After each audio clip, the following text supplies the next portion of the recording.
اختتم باريس فاشن ويك آخر عروضه مع شانيل اللي مثل العادة فاجأ الجمهور بختام غير تقليدي، وهالمرة نقل شط البحر على الغران باليه،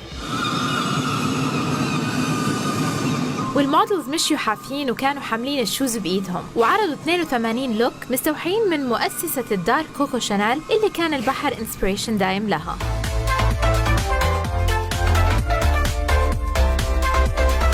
وعشان كذا كان الكلاسيك تويد جاكيت حاضر بس هالمرة اوفر سايزد، والكلاسيك سوت شفناها بستايل كاجوال أكثر.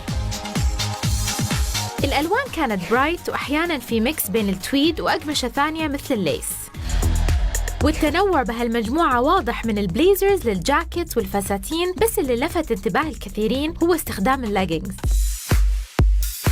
وهالفريش شو كمل مع قطع سمري أكثر ميزها البرنتس المتنوعة، ولأنه العرض على البحر مش غريب نشوف السويم سوتس. وبيسز ثانية كمان ذكرتنا بالبيتش وير منهم باللون الأصفر، وكل هذا ما منع نشوف السيكونس على بعض القطع.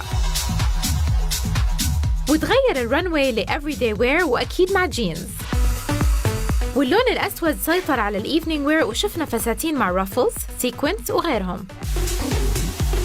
وكايا جيربر خطفت الأضواء لما طلت بقطعة مونوكروم ميزها البيلت، والبيلت زينت بيسز كثيرة، وكمان الباجز اللي كانت ملفت إنه المودلز لبسوا منها اثنين بنفس الوقت، وكان في كلتشز وبيلت باجز كمان، وإكسسوارز متنوعة كملت الإطلالات